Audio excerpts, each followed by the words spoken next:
What's up, everybody? It's your boy, the Cleaver Calling Andrew, and today I'm here to run down what was probably the best NXT Takeover in recent memory.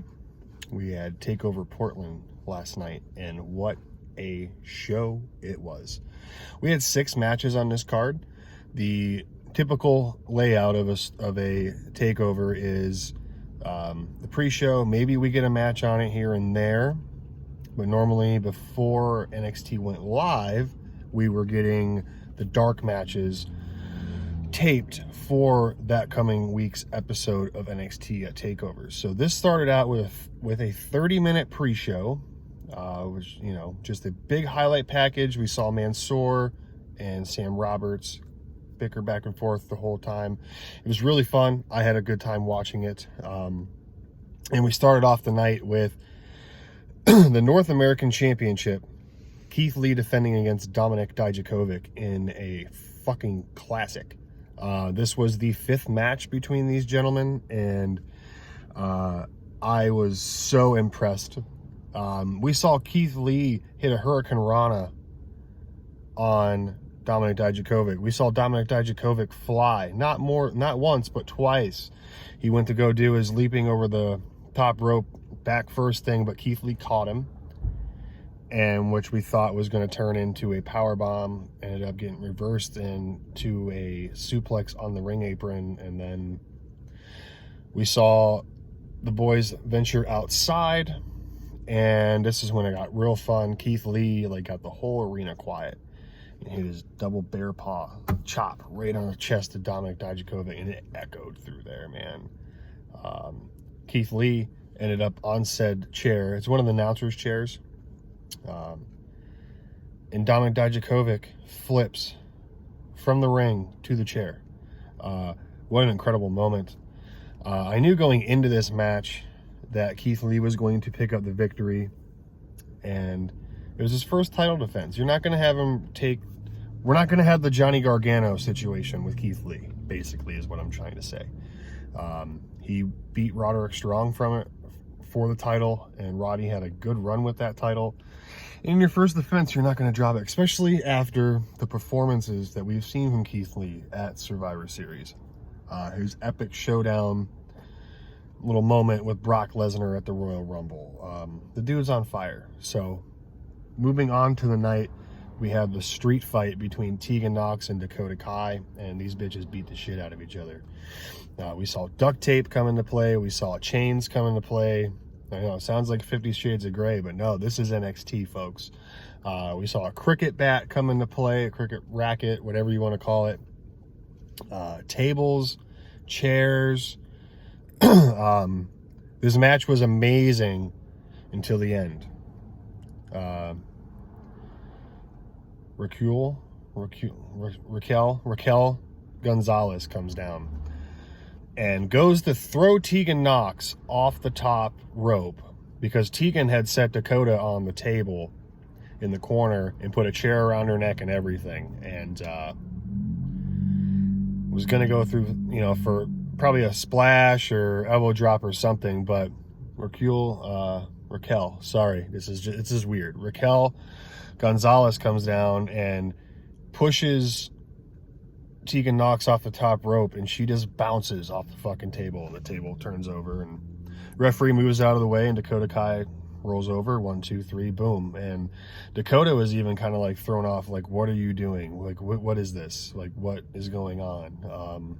So I am very, very interested to see how this all plays out. Triple H did a Q&A type interview thing, I guess you can call it. That's what they say it was on YouTube, after the event at least. And he said that maybe this is a Shawn Michaels Diesel moment for these two women. I don't know how you can compare that to Shawn Michaels and Diesel, but okay, we'll see how it plays out. Third match of the night, Mr. Johnny Takeover, Johnny Gargano, Johnny Wrestling, against the Prince, Finn Balor. Finn Balor won this match, and God, it was brutal. It kind of started out a little bit slow for me, in my opinion. just a lot of rest holds and stuff like that. But it was kind of comedic at the same time because Finn Balor at one point is doing push-ups while having Johnny in a leg lock. Like, he's got his legs wrapped around his head, he's doing push-ups, just like an ultimate fuck you. Thought that was real fun. I knew going into this again that Gargano was not going to pick up the victory. He has the worst takeover record. Like, he's like Tyler Bate. His takeover record's dog shit, but he's a fantastic performer. But also, Finn Balor is back in NXT for a reason. This was the clash of Mr. NXT versus Mr. NXT. Finn Balor was the original Mr. NXT. Now Johnny Gargano is. And the Prince delivered. God, like the most picture-perfect coup de grace ever. We saw 1916, like, spike. It was ridiculous. It was an amazing match. Go back and watch it if you have not yet to do so. But I don't know why you're watching this video if you haven't watched the pay-per-view. So we also got to see an amazing announcement. NXT UK Takeover Dublin has been announced for April the 26th. And that's going to be sweet. Walter tweeted out something earlier. And he said something about they should just change it to NXT Europe. I think that's actually kind of a really good idea, because if you think about it, the UK is only so big and there's so many other countries in Europe.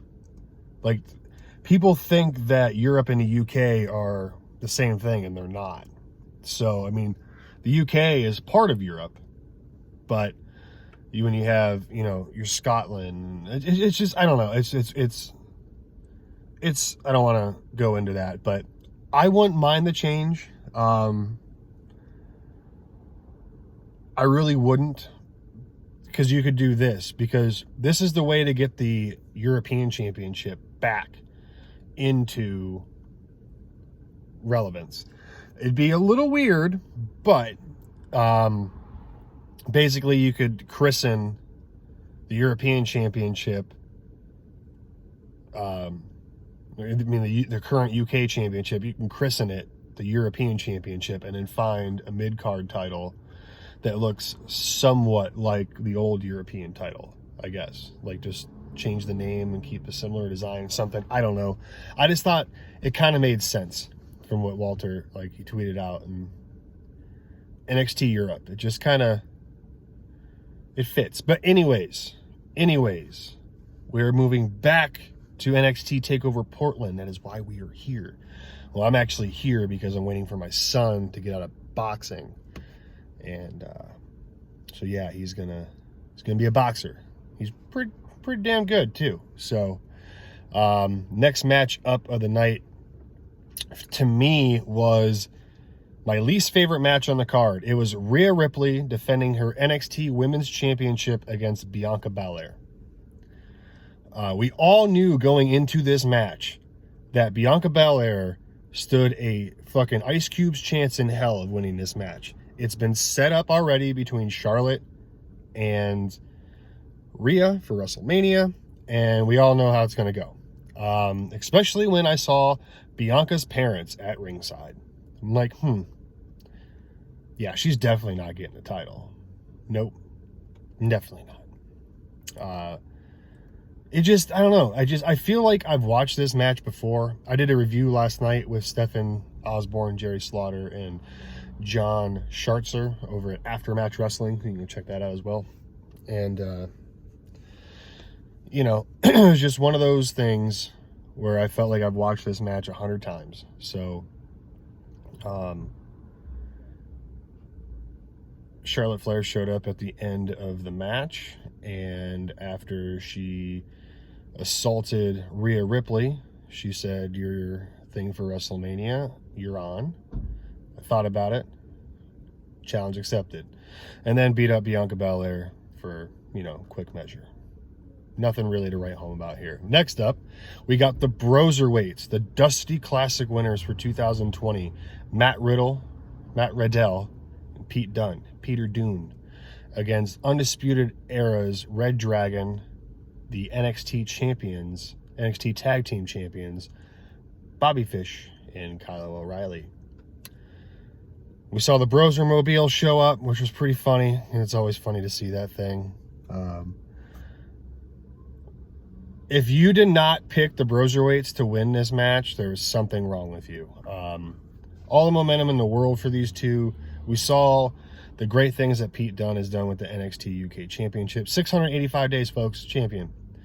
We all know the white hotness of Matt Riddell right now.